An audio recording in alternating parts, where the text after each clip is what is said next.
"You are here for one purpose," the Duke of Pentworth said, "and I would rather say it plainly now than have you find it out in 6 months and think me a liar." The library smelled of cold ash. The fire had been lit an hour ago and had not yet decided to burn. His wife of 40 minutes stood on the other side of the long oak table in a gray traveling gown with a mended cuff, and she did not sit down because he had not asked her to. "Then say it plainly," she said. "You will bear my name. You will live in this house. When the trustees come at Lady Day, you will sit at the head of that table and let them see a Duchess of Pentworth in her own dining room. That is all." "That is all," she repeated. "I want you to understand me, madam." He put his hands flat on the oak. "I am not asking what you may fear I am asking. Not that. Not ever, unless you should one day ask it yourself, which you will not. Your rooms are in the west wing. The door between has a bolt on your side and no key on mine. You have my word before God and before Hob, who is a worse judge than God and harder to satisfy." Behind him, his steward made a small sound that might have been a cough. She did not blush and she did not thank him. She looked at the fire that would not burn, and then she said, "Your Grace, the chimney wants sweeping. The draught is coming down instead of up. It has been doing it since before you came into the room, and every soul in this house has walked past it and thought it none of their business." Nathaniel Pentworth had been a duke for 4 years, and had been spoken to in that tone exactly twice, both times by his father's old nurse. He did not know it yet, but the woman across the table had just given him the only honest account of his own house he would ever be offered, and 103 days from that afternoon he would be down on one knee in wet grass at first light, in front of a village school, begging her to hear a single sentence out. "The chimney," he said. "The chimney. It is a small thing, but you have 22 tenants on this estate, and I am told 9 of them have had no coal since Michaelmas week, and if the man who cannot get his own fire to draw is the man they must apply to, they will not apply. They will burn their fences instead, and then in the spring you will have no fences." She smoothed the mended cuff once, the way another woman might have touched a jewel. "That is not a reproach. It is arithmetic. You have been here 2 hours. "I have been in this parish 23 years, said Lydia Croft, who that morning had become the Duchess of Pentworth. "My father buried most of them. I know which houses have smoke and which have not."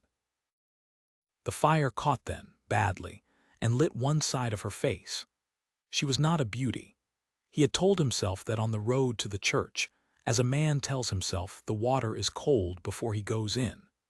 She had a plain, square, steady face and gray eyes set rather too far apart, and her hair was pinned in a fashion that had been out of date when he was at school.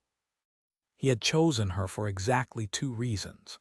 She was of the parish, so the county could not say he had bought a stranger, and she had refused him twice before she agreed. "You will want money," he said. "There is an allowance, 400 a year settled whatever becomes of me. Hob has the papers." "I have seen the papers." "Then we understand one another." "No," she said, "we do not. You have told me what I am to do. You have not told me why. One purpose, you said. Very well. Then have the goodness to tell me what the purpose is, your Grace, because in all this hour you have not." The clock on the chimney-piece ticked. Hob studied the carpet with the devotion of a man reading his own tombstone. And the Duke of Pentworth, who had rehearsed this conversation for 11 days, found he could not say the sentence he had rehearsed. He walked to the window instead. The park went down gray and wet to the lake, and beyond the lake the land rose again to the ridge where his father had once run a curricle into a ditch for a wager of 40 guineas. "My father died owing more than this estate is worth," he said at last. That is common knowledge, I do not pretend otherwise. What is not common knowledge is the will. My grandfather made it, and my grandfather did not trust his own son, and so he tied Pentworth up in a knot no attorney has yet untied. The estate is held by trustees. It comes to me wholly, freely, mine to mend or to sell on certain conditions. If those conditions fail, it goes to my cousin, Mr. Thane, Mr. Rufus Thane, who has already written to the mines at Halbeck offering the ridge for quarrying, and to a gentleman in the city offering the water meadows, and who has never in his life set foot in the village he proposes to sell. And one of the conditions is a wife. One of them. And the others.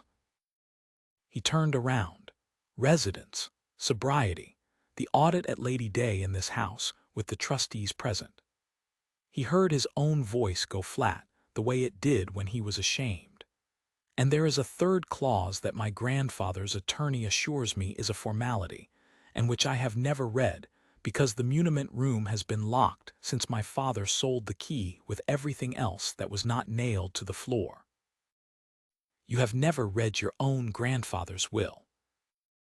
I have read what Mr. Sedge has read to me. Then, said the Duchess of Pentworth, I should like the muniment room opened.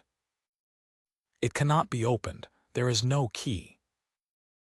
There is a door, she said, and doors have hinges, and hinges have pins, and I have taken a good many of them out in my time to get a coffin down a staircase.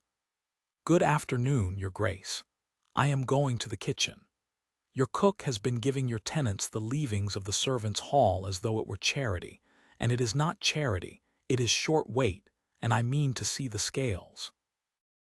She went out, the door did not slam, that was somehow worse. Nathaniel stood for a while looking at the table where he had sat down, an hour before, the marriage settlement with its blue ribbon and its 400 a year, and where the wax had dried in a little puddle beside her signature. Lydia Croft, a small, upright, unhurried hand. He thought, and he was to remember thinking it, that the business was concluded, that he had bought quiet for the price of an allowance, that in a year the county would forget there had ever been a wedding, and that nothing in his life was likely to be different on account of the woman now counting flour in his kitchen. It would be 103 days before the Duke of Pentworth knelt in wet grass at first light, and begged Lydia Croft to hear one sentence out.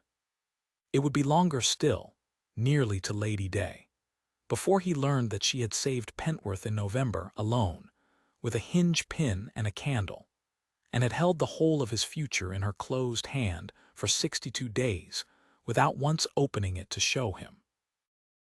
"Your Grace," said Hob. "Yes.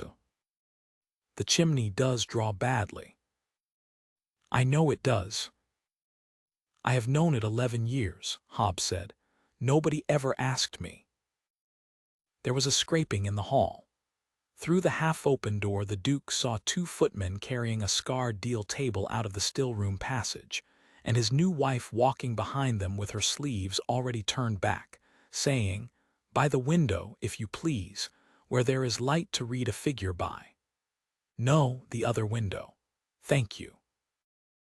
And on the salver by the door, brought up while they had all been at church, lay a letter he had not yet opened, franked in a hand he knew as well as his own. Rufus Thane had heard of the wedding.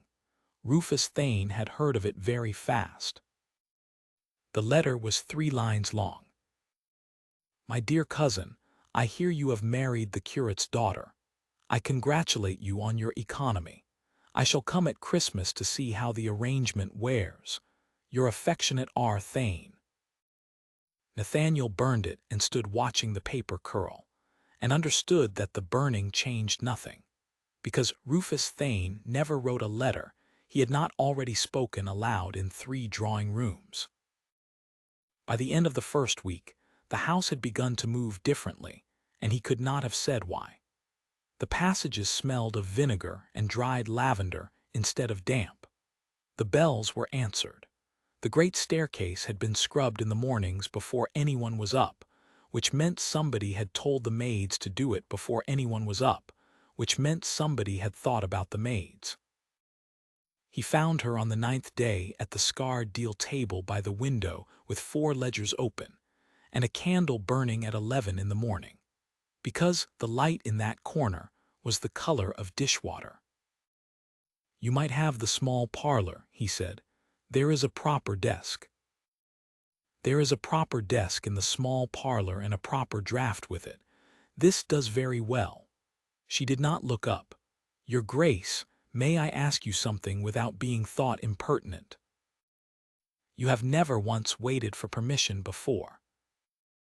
"That is true." She turned a page. "Why did you ask me? There were 4 families in this county who would have sent you a daughter with money. There were 2 who would have sent one with beauty. You asked a curate's daughter of 26 with £11 in the world and a schoolroom that leaks." He had an answer ready.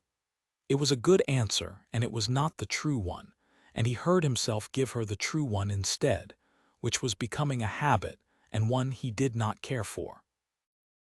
"Because you refused me twice," he said. Her pen stopped. "My father bought people," Nathaniel said.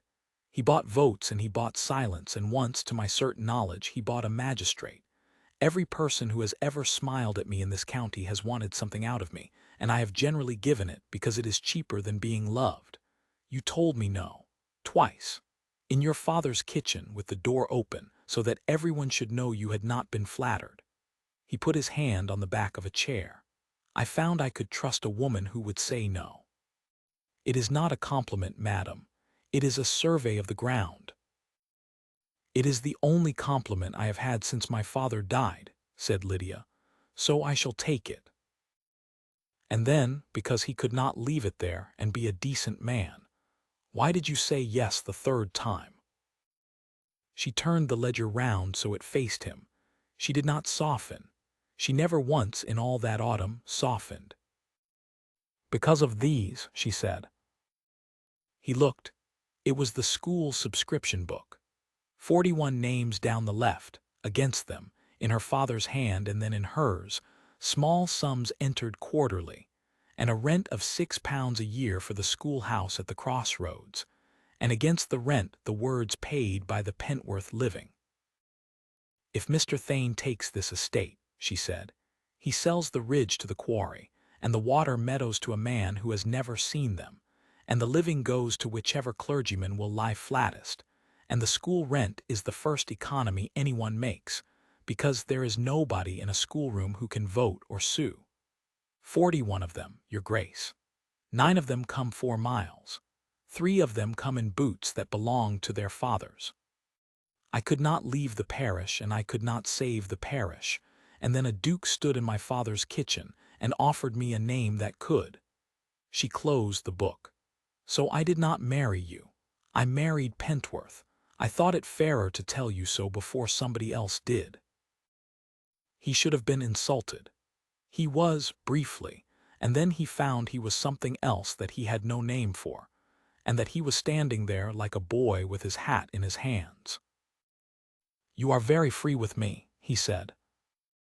"I am very tired of being careful," said Lydia. "Careful got my father a curacy of £60 and a grave with no stone. Now, since you are here, do you know what your cook pays for flour?"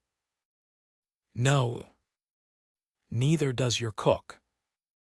The flour business ended 9 days later, and it was the first time in 4 years that the Duke of Pentworth laughed out loud in his own hall. She had said nothing to him about it. She had simply, twice a week for a fortnight, walked down to the village at the hour the carrier's cart came in, and stood in the road with a notebook, and written down what came off the cart and what was paid for it, and said good morning to the carrier, who had never in his life been said good morning to by a duchess, and did not recover from it until Christmas. On the 10th day she asked Hob, in the servants' hall, in front of the cook, the housekeeper, both footmen and a boot boy, whether he would be so good as to fetch the estate's own scales from the granary. The estate scales, your grace. The estate scales. The brass ones with the crown stamp. They are under a sack of nails, which is where honest scales usually are. Mrs. Quill, the housekeeper, a stiff and frightened woman of 60 who had spent 4 years expecting to be dismissed, said, "There is nothing wrong with our weights, your grace." "I am quite sure there is nothing wrong with yours, Mrs. Quill," said Lydia. "I do not think they are yours." Nathaniel came down, because a footman had told a groom who had told his valet that the Duchess was in the servants' hall with the granary scales, and he arrived to find 11 people standing round a deal table in dead silence, while his wife weighed a 14-pound sack of flour from the Halbeck mill. It weighed 12 pounds and 3 ounces. She weighed another 12 pounds and 2. She weighed the estate's own brass weights against the mill's, and set them side by side, and the mill's 4-pound weight sat up in the balance like a lyre in church. 11 ounces short in every 4 pounds, said Lydia, into the silence. Since Michaelmas of last year, by your own delivery book, that is a little over 900 weight of flour that this house has paid for and never seen. Mrs. Quill, you have been giving the tenants short measure out of the kitchen, because the kitchen was being given short measure out of the mill, and you have been terrified for a year that somebody would find it and call it stealing, and I dare say you have made it up out of your own wages more than once. Have you not? Mrs. Quill's chin went, all at once, like a wall going. "Twice, your grace," she said, "out of my quarter twice." "Then you will be repaid twice this Saturday, and I will say so in front of the same people who heard me ask." Lydia set the weight down. "Mr. Hobb, who owns the Halbeck mill." Hobb, who had gone the color of paper, said, "It is leased, your grace. The lease is held by an agent." "Whose agent?" "Mr. Thane's, your grace." Nobody moved. The Duke of Pentworth, standing in the doorway of his own servants' hall, heard the whole house work it out at once. A duke robbed for a year and a half in his own kitchen, in ounces, by a cousin who came to dinner. "Thank you, Mr. Hobb," said Lydia. "Weigh everything that comes onto this estate from Monday, everything. Write it down. If a thing is short, do not argue with the carter, he is only a man with a horse. Write it down and give it to me." And Nathaniel laughed, one short, astonished bark of a laugh that startled the boot boy into dropping a brush, and said, "Do as she says." That night, for the first time, he thought of the muniment room door and its 3 hinges, and could not sleep for thinking of it. 2 days later, the second letter came from Rufus Thane, and this one demanded, as was his right under the trust, a full inventory of Pentworth Hall before the new year.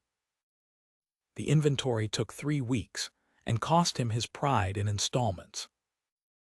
Every stick of furniture in Pentworth Hall was to be listed, valued, and sworn to before a magistrate, so that Mr. Thane might satisfy himself that his cousin was not selling the family silver to pay the family coal bill.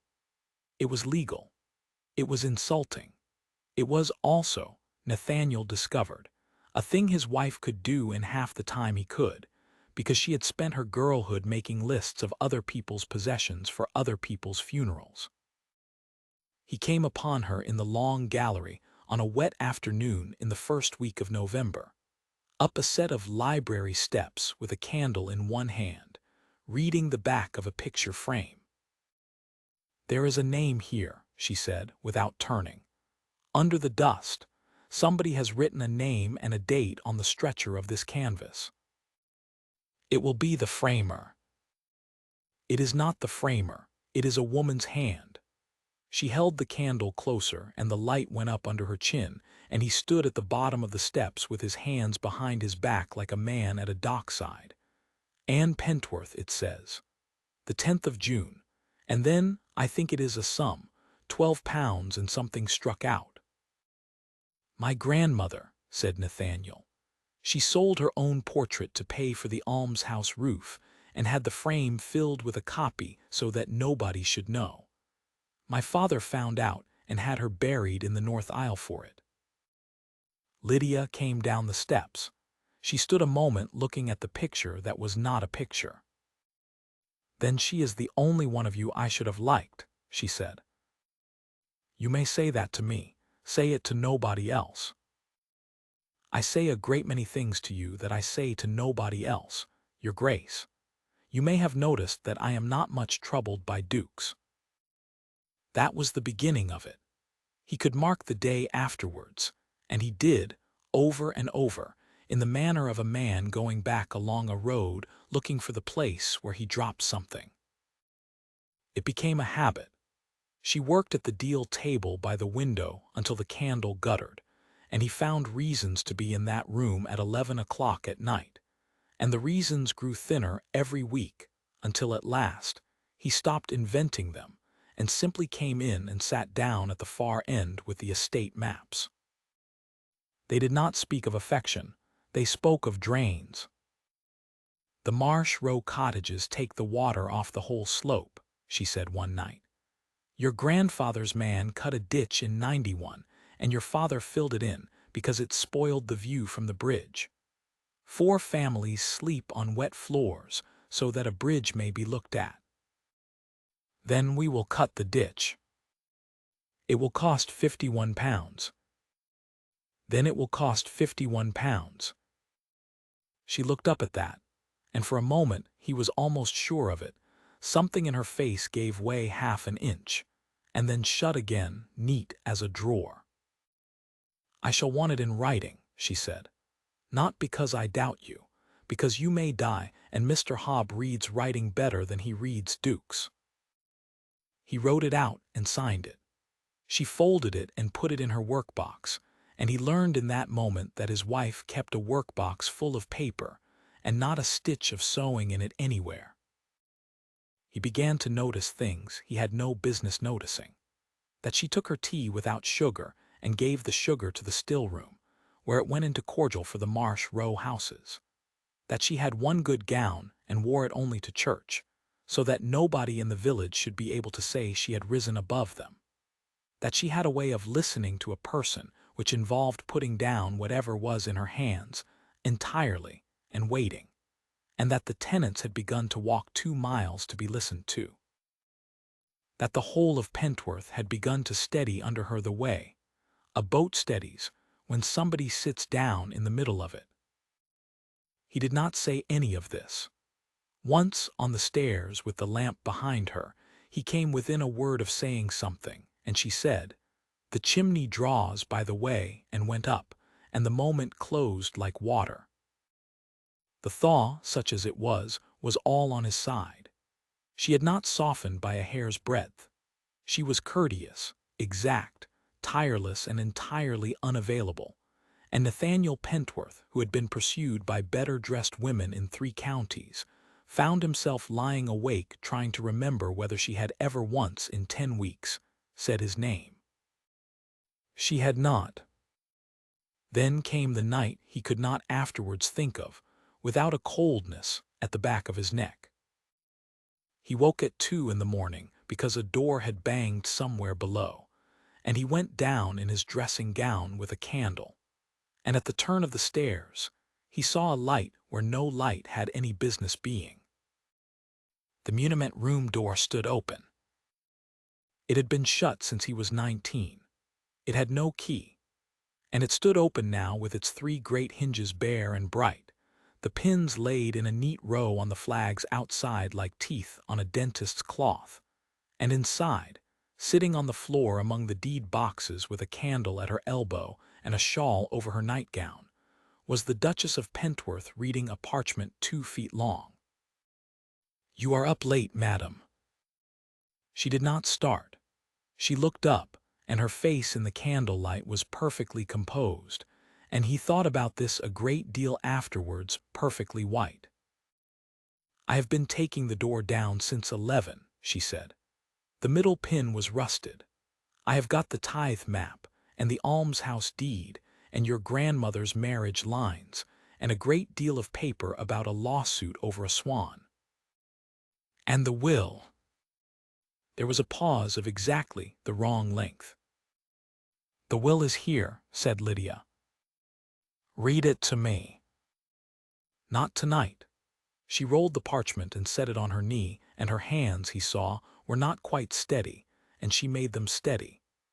It is 4 skins of law Latin and abbreviations, and if I read it to you at 2 in the morning I shall get it wrong, and you will act on it, and I will not have that.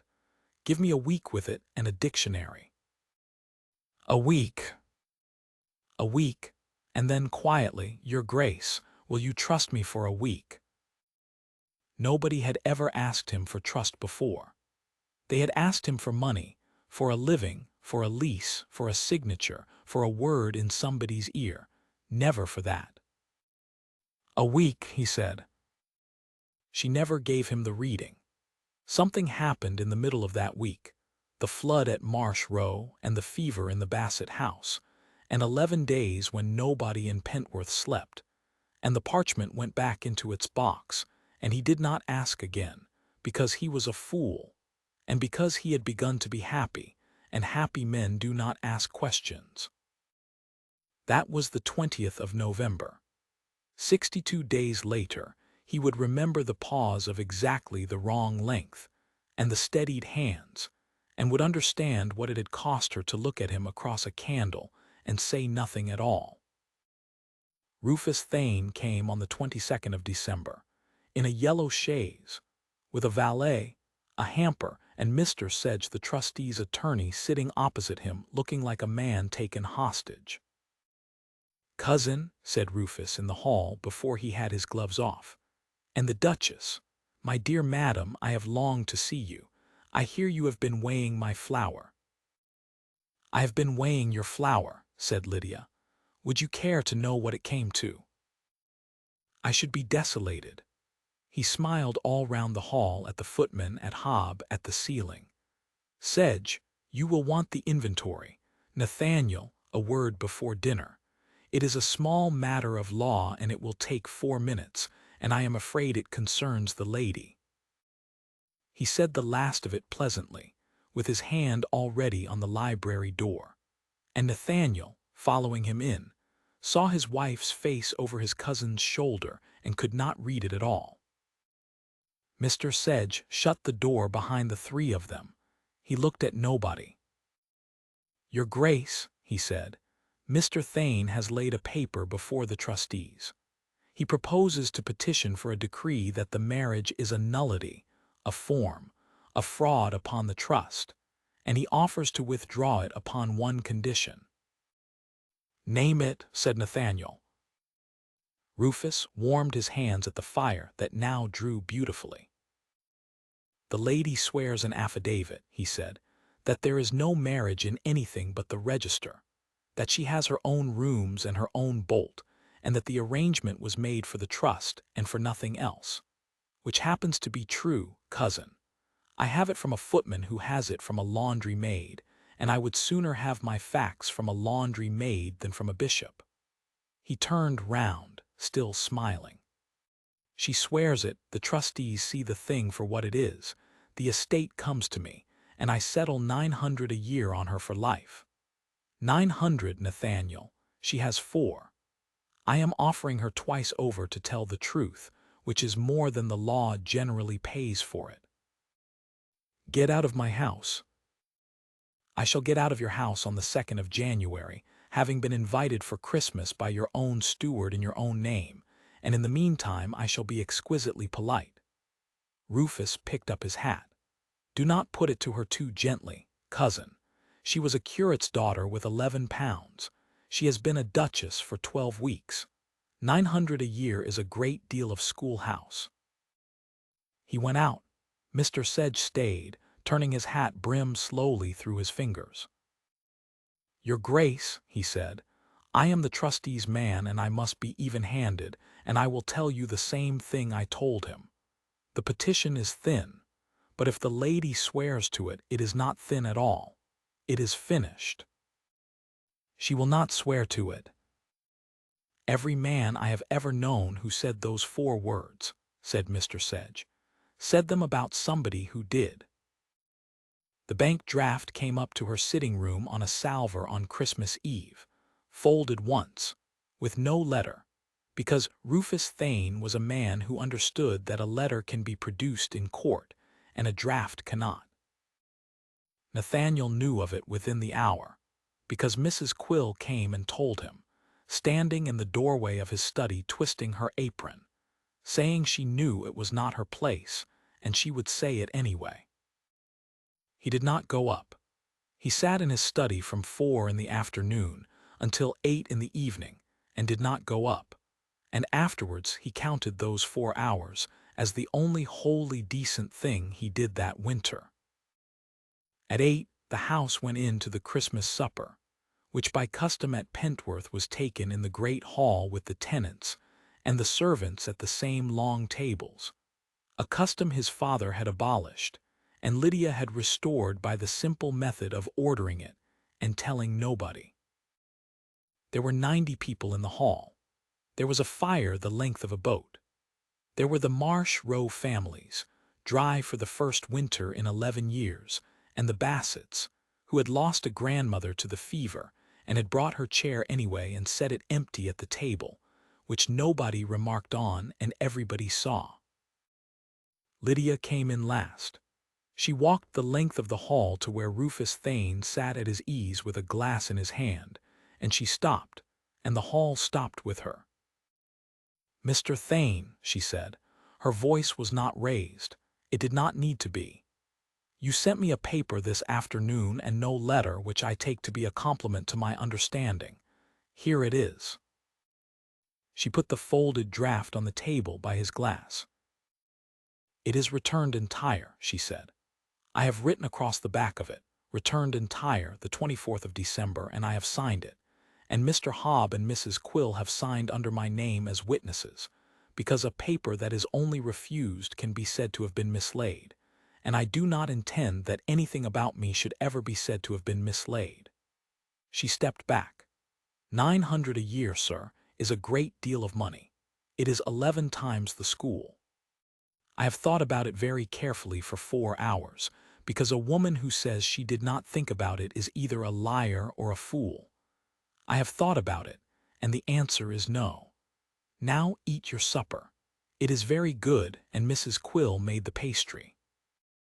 Somebody at the far end of the hall, one of the Marsh Row men, it was said afterwards, though nobody would own to it, began to clap.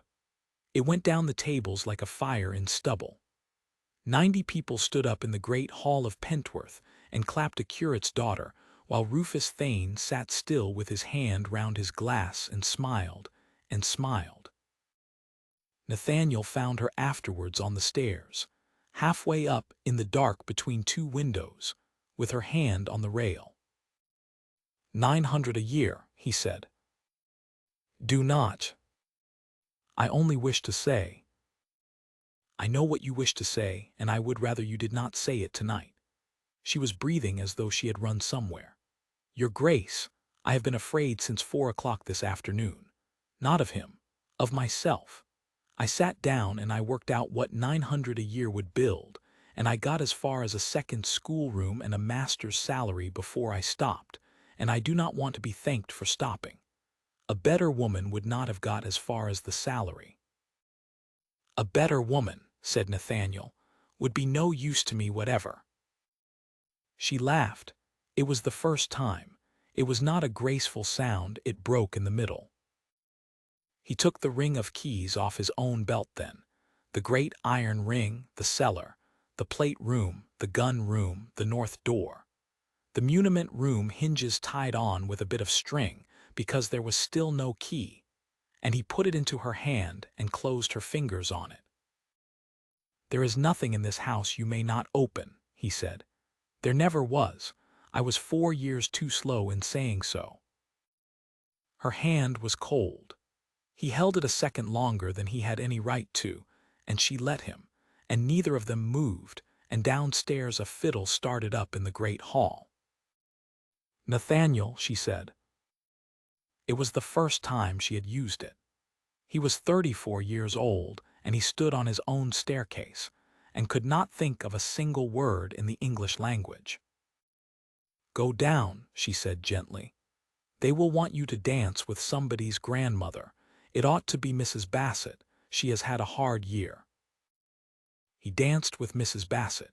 He danced with Mrs. Quill, who wept. He did not dance with his wife, because she did not come down again, and at midnight he stood in the empty hall among the crumbs and the candle ends and thought, with the whole of his chest, that he had come through it, that Rufus had shot his bolt, that whatever this marriage had been in September, it was something else now, and that in the spring he would find the words and say them properly and let her refuse him a third time if she liked. He was so nearly right that it took him years to stop tormenting himself about it. On the 2nd of January, Rufus Thane left Pentworth in his yellow chaise, waving. On the 8th, Mr. Sedge's letter came. Nathaniel read it twice at the breakfast table. "They are coming early," he said. "The trustees, not Lady Day, the 10th of this month." Lydia set down her cup. 2 days. 2 days. Sedge writes that Mr. Thane has pressed for it, that under the deed the trustees may inspect at any time upon notice, and that they will dine here on the 10th and put certain questions. He turned the sheet over. Questions as to residence, questions as to the establishment, and he has underlined it, questions as to whether there exists between the Duke and Duchess of Pentworth any private agreement, understanding or arrangement touching the marriage. The fire cracked. Out in the passage somebody went by whistling and stopped whistling. "Then they will ask me," said Lydia, "and I shall answer them." "They will not ask you," said Nathaniel. "They will ask me first. It is my trust, my grandfather, my cousin, and my fault, and I will not have you made to answer for the shape of my life at my own dinner table." He was proud of that sentence when he said it. He remembered it for the rest of his life, and never once without shame. They dined on the 10th of January at 7 o'clock. 4 trustees, Mr. Sedge, Rufus Thane, the Duke and the Duchess of Pentworth, and behind them Hob and 2 footmen and Mrs. Quill at the sideboard, because at Pentworth in those days the sideboard was never left unattended. Lydia sat at the head of the table in the one good gown. She had put the household accounts in a wooden tray at her elbow, ruled, totted, and signed, in case any gentleman should wish to look, and not one of them did. The questions began with the roof, and moved to the drains, and stayed a long while at the drains, and the oldest trustee, a deaf man named Peveril, whose name Nathaniel had forgotten by the pudding, said the ditch at Marsh Row was the best £50 spent in that parish in 40 years. Then Mr. Sedge set down his glass and said, "Your Grace, I am obliged to put the last question, and I would rather put it badly than have it thought I did not put it. Does there exist between yourself and her Grace any private agreement, understanding, or arrangement touching this marriage?" The room was very quiet. "There is a marriage settlement," said Nathaniel. "You drew it." "Beyond the settlement." Rufus Thane turned his glass by the stem. "Because if there is," he said pleasantly to the tablecloth, "it is a fraud on my grandfather's will, and this dinner is a play, and every man here is an actor in it. I am told the lady sleeps in the west wing. I am told there is a bolt. I am told the Duke of Pentworth has not once, but you will say a servant's word is nothing, and so it is, and so I shall not press it. I only observe that a great deal of money hangs upon the answer, and that the answer is my cousin's to give." Nathaniel Pentworth had 4 seconds. He has thought since that a better man would have needed only one. He has thought since that the truth would have served him, that he might have said, "Gentlemen, I married a woman I did not know, and I have come to think her the best thing that ever crossed my door, and you may make what you like of that." It was true. It was, at that table on that night, the only true thing in the room. What he said was, "Let us be plain, since my cousin loves plainness. The lady came to me. She had a school with a leaking roof and a father in his grave and 11 pounds, and she named her terms, and I met them, 400 a year and the school rent and the almshouse, and she has had every penny of it and will go on having it." His voice was level. He heard it as if it belonged to somebody in another room. "There is no romance in it, and I will not insult you by inventing any. She is here for one purpose, gentlemen, and it is discharged. There is no arrangement to hide, because there is nothing between us to arrange." A coal fell in the grate. Mrs. Quill, at the sideboard, made no sound at all, and it was the loudest thing Nathaniel had ever heard. He did not look at his wife. That was the second cowardice, and in some ways the worse one, because it lasted a minute and a half.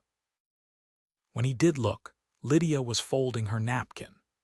She folded it in three, the way she folded everything, and laid it beside her plate and stood up, and every man at the table stood with her because there is a kind of standing a woman can do that pulls a room up out of its chairs. "Mr. Sedge," she said, "may I put a question, as I am the subject of one?" "Of course, your grace." "Under the deed itself, not the custom, not what is expected, is my presence in this house required at all?" Mr. Sedge, to his credit, did not look at anybody before he answered. "The deed requires that the Duke be married and resident," he said. "It requires nothing whatever of you, madam." "Thank you, that was all." She turned to the trustees and she smiled at them, and it was a perfectly steady smile. "Gentlemen, the accounts are in the tray. The tenant's book is the green one, the school is the small one, the ditch at Marsh Row cost £51 4 and it was money well laid out, whoever comes after. Mr. Thane, I hope your journey is dry. Mrs. Quill, they will want more coffee, and there is a seed cake if the gentlemen sit late." She rested her fingertips on the back of her chair for one moment and let go of it. "Good night." She walked the length of the room and out. Nobody followed her. Nathaniel did not follow her, because he had an estate to save and 11 more questions to answer, and because he told himself, quite distinctly, that he would explain it all to her in the morning. The trustees left at midnight. Rufus Thane, in the hall, put on his gloves finger by finger. "That," he said, "was the best evening's work I have had in years, and I did not have to do a thing." He looked genuinely pleased, which was the only genuine thing about him. "You will find, cousin, that it is not the money that goes, it is the look on their faces." He was gone by 1:30. The house went quiet by 1. What Lydia Croft did between 1 o'clock and 5 o'clock on the morning of the 11th of January was afterwards reconstructed, piece by piece, by a household that could not stop talking about it for 20 years. She went first to her sitting room and wrote for 2 hours. She wrote out the household accounts to the last farthing, and ruled them off and signed them. She wrote a list of the Marsh Row families with the state of every roof. She wrote 3 pages on the school, the coal, the slates, the boy at Bassett's who could do figures and ought to be got to a master. And she wrote out the 41 names, because she had them by heart and did not trust anybody else to. She wrote a letter to Mrs. Quill about the still room, which Mrs. Quill kept in her Bible. She went down to the muniment room at 3 with a candle, and she was there the better part of an hour, and she came out with a sealed packet addressed in her upright hand to Josiah Sedge, attorney, to be delivered into his own hand, and no other.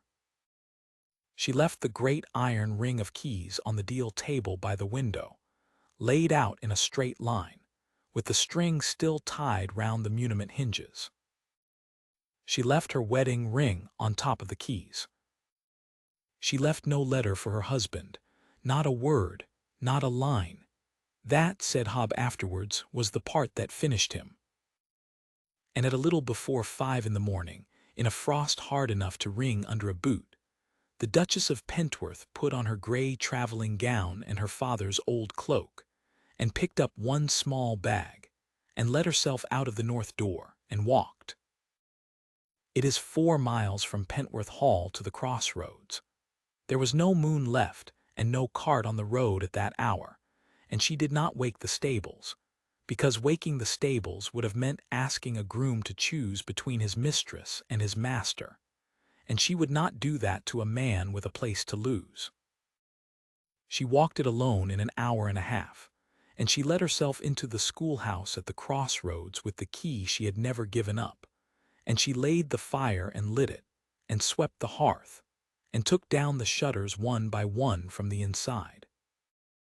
Because it was a Tuesday, and on a Tuesday at 8 o'clock, 41 children came 4 miles in their father's boots, and nothing whatever had happened to them.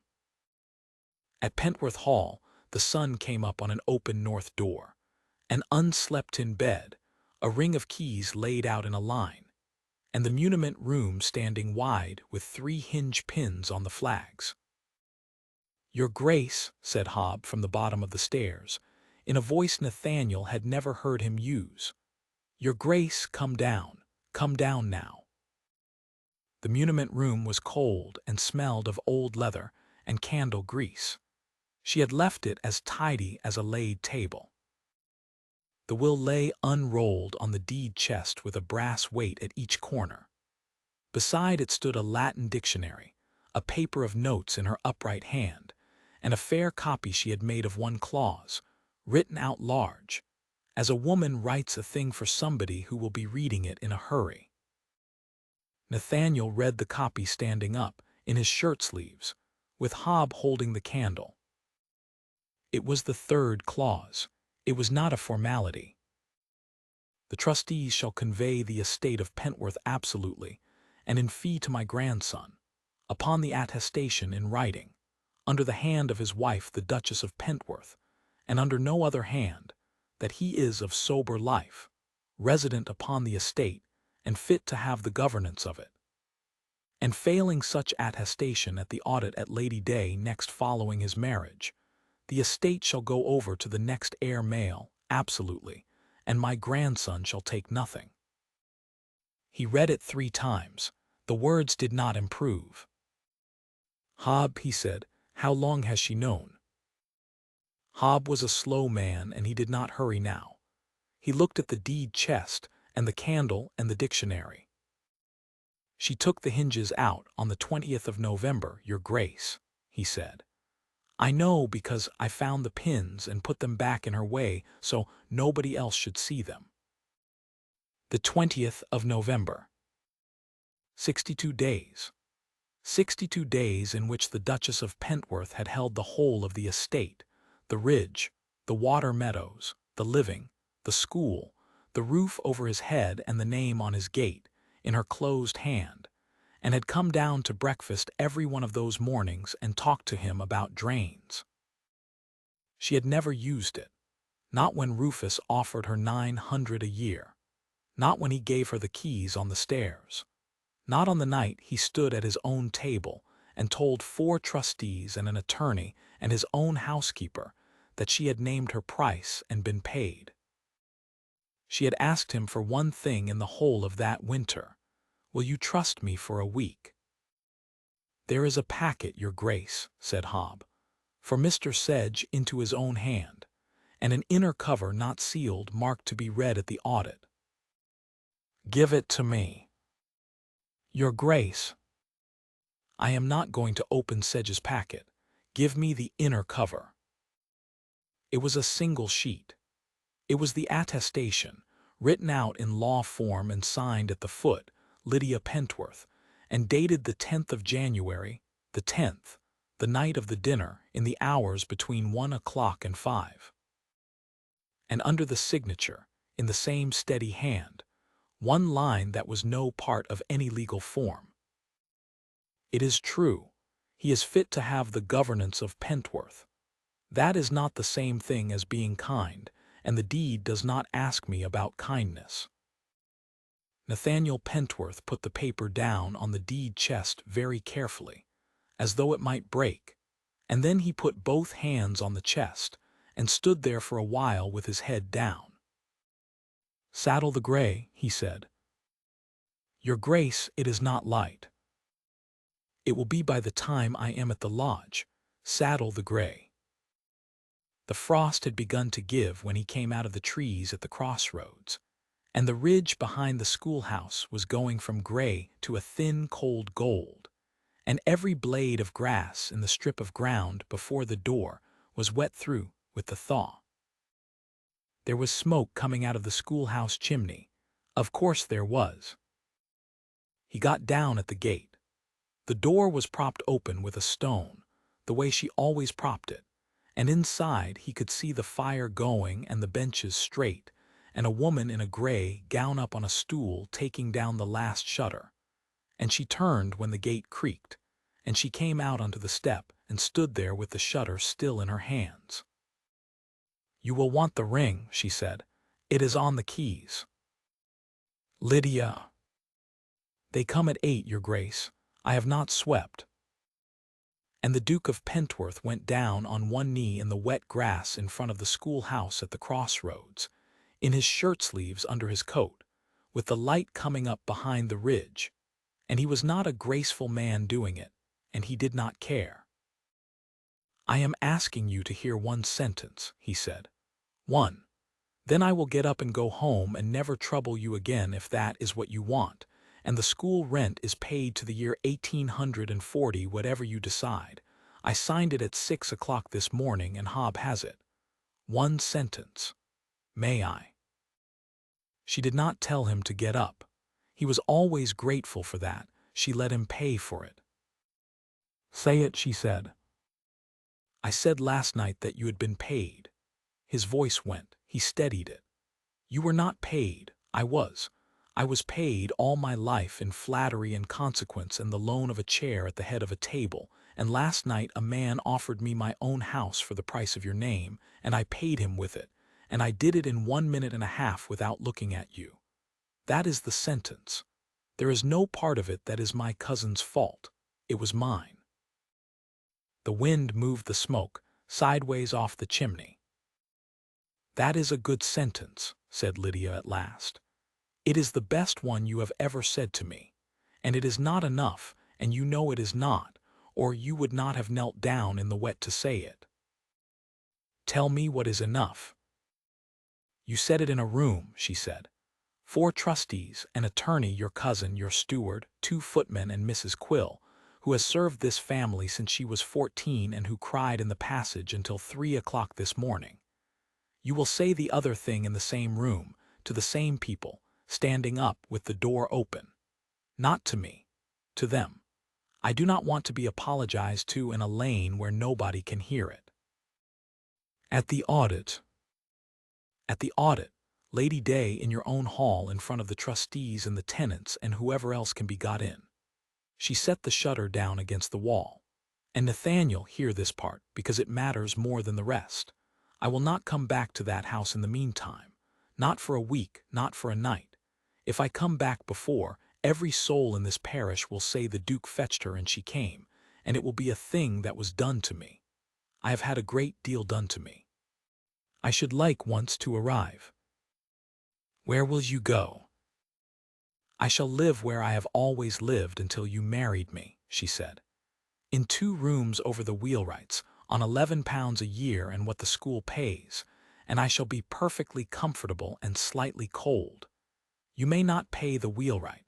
I shall know if you do. He got up. His knee was soaked through, and he stood there in the wet grass and looked at her, and there was so much he wanted to say that in the end he said none of it. The attestation, he said, you signed it that night. I signed it because it is true, said Lydia, and because a woman who signs a lie to punish a man has made herself into the thing she is punishing. I have had it in my hand since the 20th of November, Your Grace. I could have had anything I wanted out of you with it. That is precisely why I could not use it. She looked past him at the road. They are coming. Go home. Down the lane, in the gray light, came 4 boys in boots too big for them, and behind them a girl carrying a smaller one on her hip, and behind her the Bassett children with a lantern. Nathaniel Pentworth got on his horse and rode home and did not look back, because she had told him to go, and it was the first thing she had ever asked him for that he was able to give. 11 weeks later, on the 25th of March, Lady Day, the quarter day, the day the deed had been waiting for since before he was born, the great hall of Pentworth was set out with a long table across the top and every chair in the house behind it, and at 10:30 in the morning the doors were opened, and the tenants of the estate came in and kept coming until there was no room to stand. And at 11, when Mr. Sedge broke the seal on the trustee's packet, the Duchess of Pentworth was standing at the back of her own hall in a gray gown, because the tenants had asked her to come, and her husband had not.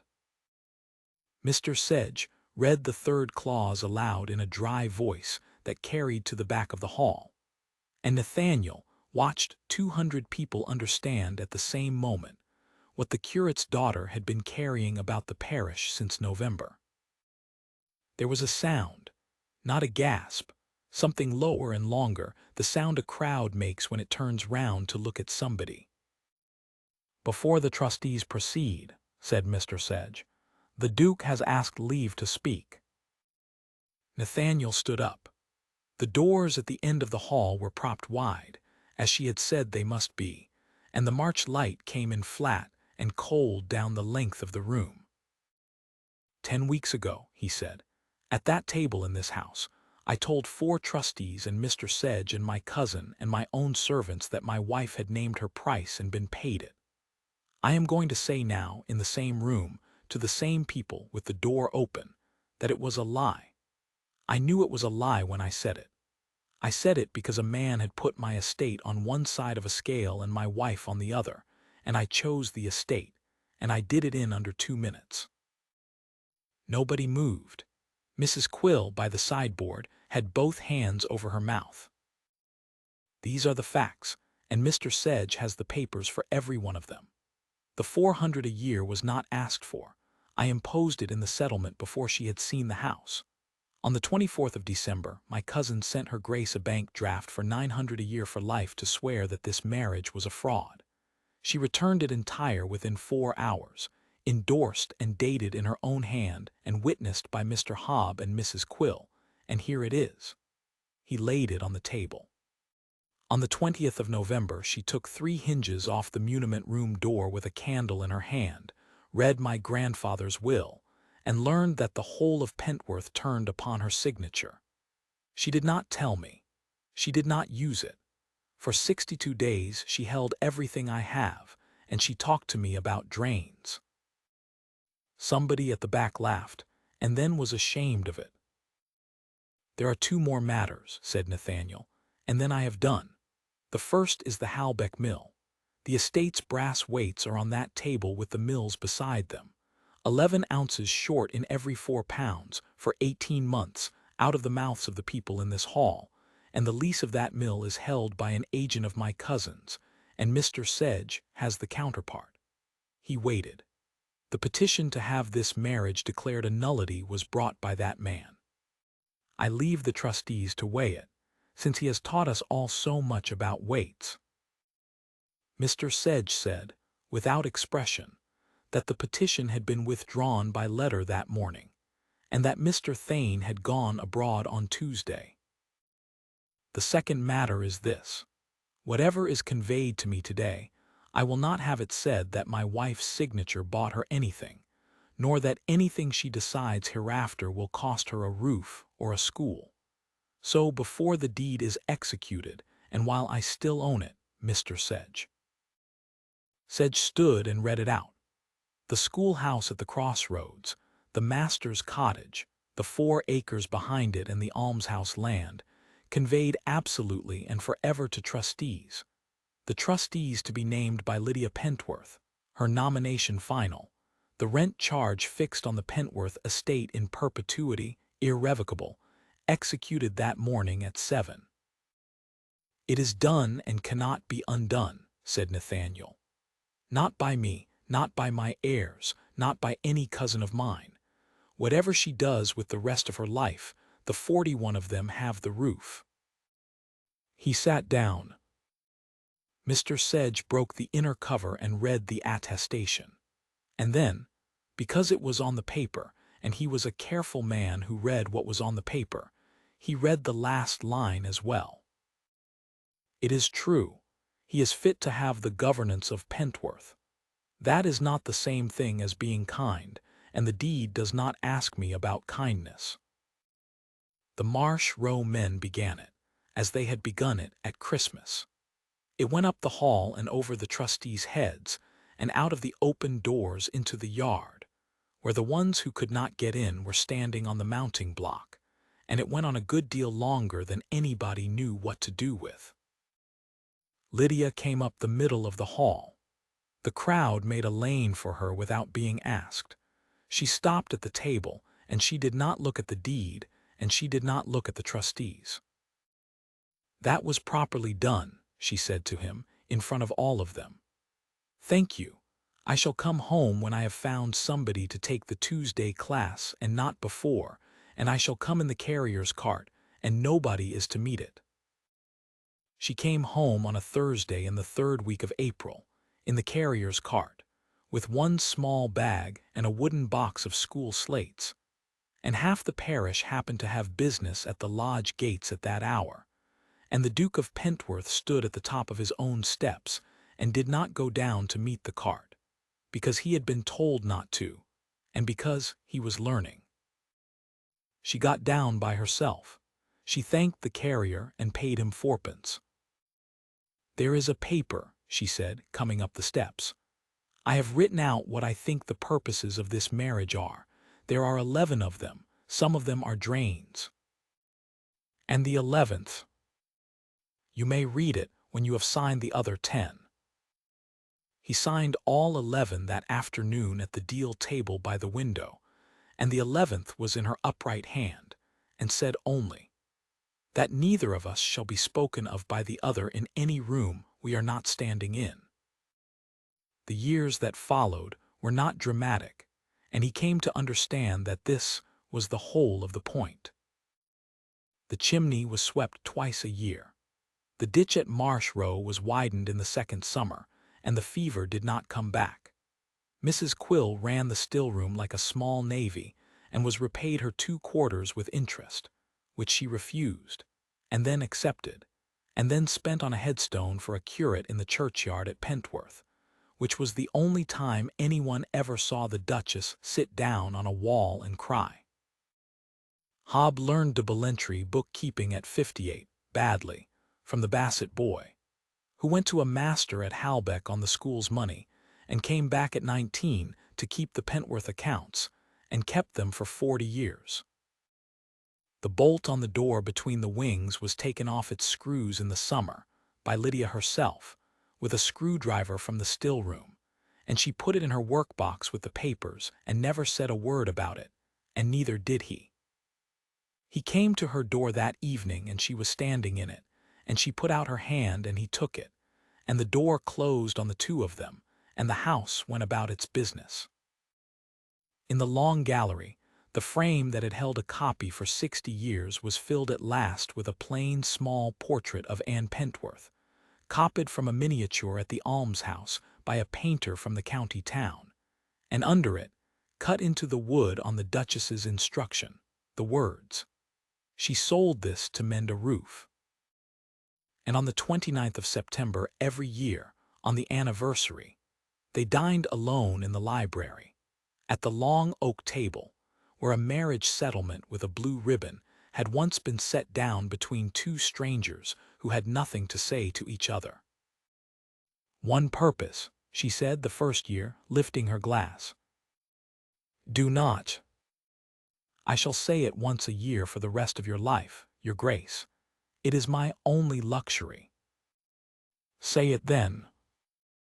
"One purpose," said Lydia Pentworth, "and here we are 12 months on, and I still do not know what it was." "Yes, you do," said Nathaniel.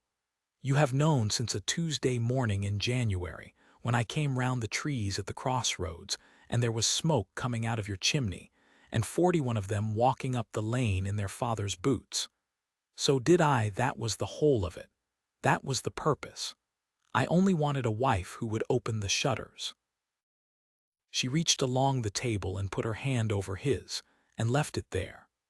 And the fire, which drew beautifully, went on burning down into the small hours of a September night in a house that had been saved, quietly in November, by a woman with a candle and a hinge pin, who had never once mentioned it.